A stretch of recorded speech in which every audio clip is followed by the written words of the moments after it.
प्रभु अब उस कीचड़ में नहीं पड़ना चाहता।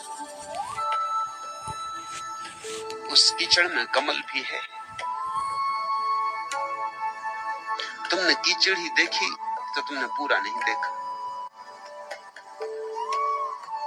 तुमने अधूरा देखा। तुम प्रेम को सीढ़ी ना बना पाए। प्रेम तुम्हारे मार्ग में पत्थर बन गया। तुम उस पत्थर पे चढ़ ना पाए, नहीं तो तुम्हें और ऊंचाई मिलती। इसमें प्रेम का कसूर नहीं है, तुम्हारा ही कसूर है। तुम कहते हो मैं तो प्रेम से बहुत पीड़ित हो चुका हूं। प्रेम ने कभी किसी को पीड़ित नहीं किया।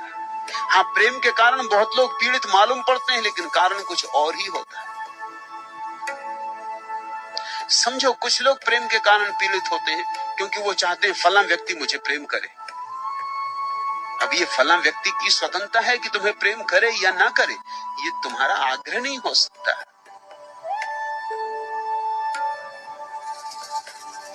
तुमने किसी के सामने जाके और किसी के घर के सामने जाकर और बोरिया बिस्तर लगा दिया और कहा कि हम अनशन करेंगे, हमसे प्रेम करो, हम सत्याग्रह करें, नहीं तो हम मर जाएंगे।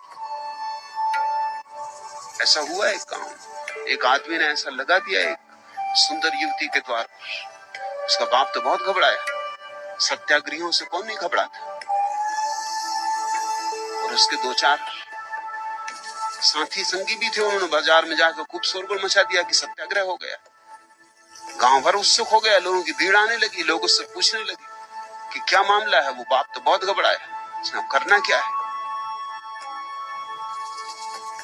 शाम तक तो बहुत गांव में शोरगुल मच गया और सारा गांव उसके पक्ष में, क्योंकि उसने सत्याग्रह किया। गांधीवादी।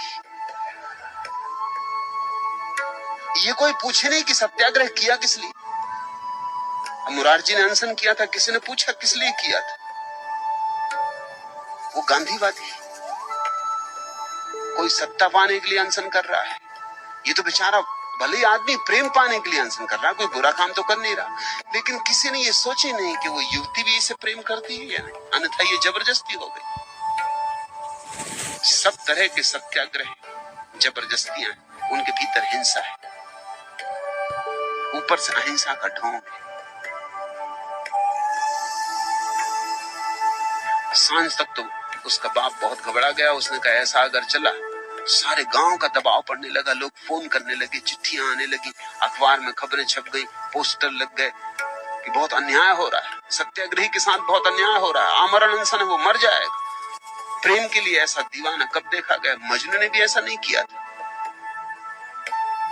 और बेचारा बिल्कुल अहिंसक है, वहां बैठा अपना खादी के कपड़े पहने हुए, कुछ बोलता नहीं, कुछ चालता नहीं, चुप बैठा है।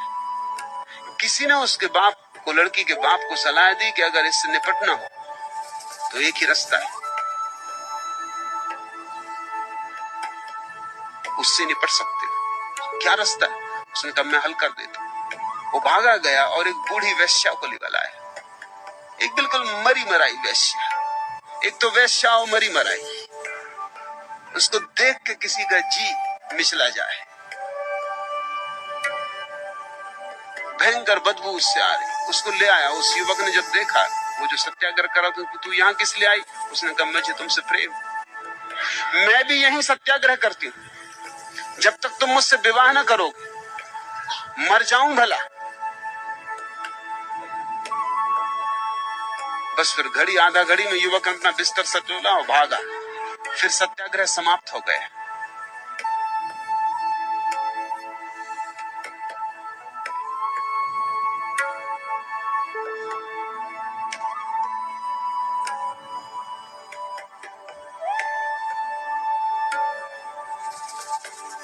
तो प्रेम तुम्हें कष्ट दे सकता है अगर तुम जबरदस्ती किसी पर थोपना चाहो, लेकिन ये प्रेम ने कष्ट दिया, ये अहंकार ही, ये हिंसा ने कष्ट दिया।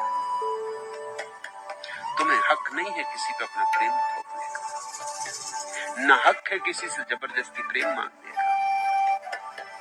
प्रेम में जबरदस्ती तो हो ही नहीं सकती।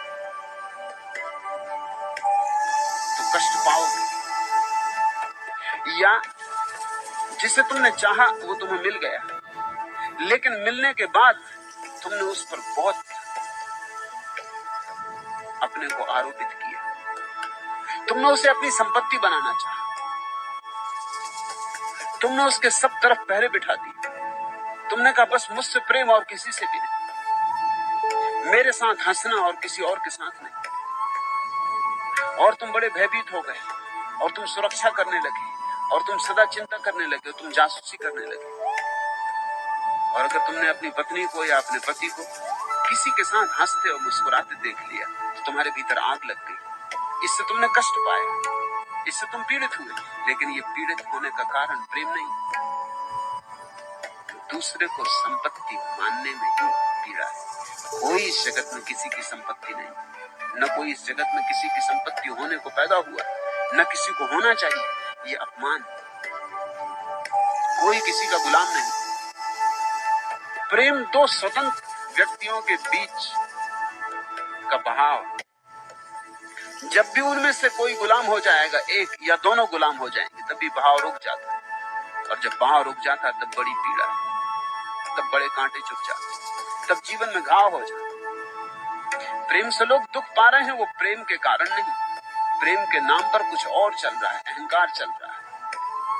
ये अहंकार ही है।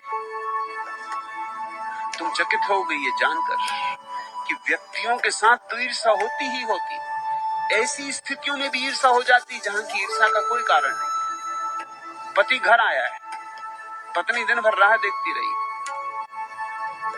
और पति आके अखबार पढ़ने बैठ गया।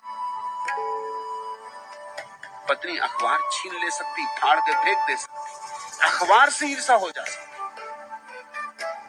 कि मेरे और तुम्हारे बीच आने वाला अखबार कौन होता है। ये आकस्मिक नहीं है कि दुनिया के बहुत सृजनशील व्यक्तियों को अविवाहित रहना पड़ा। उसके पीछे कुल कारण इतना था कि अगर तुम्हें संगीत से प्रेम है तो बस इतनी काफी, अब स्त्री को तुम प्रेम में मत करो। स्त्री के प्रेम में पड़े तो संगीत और स्त्री में संघर्ष हो जाए।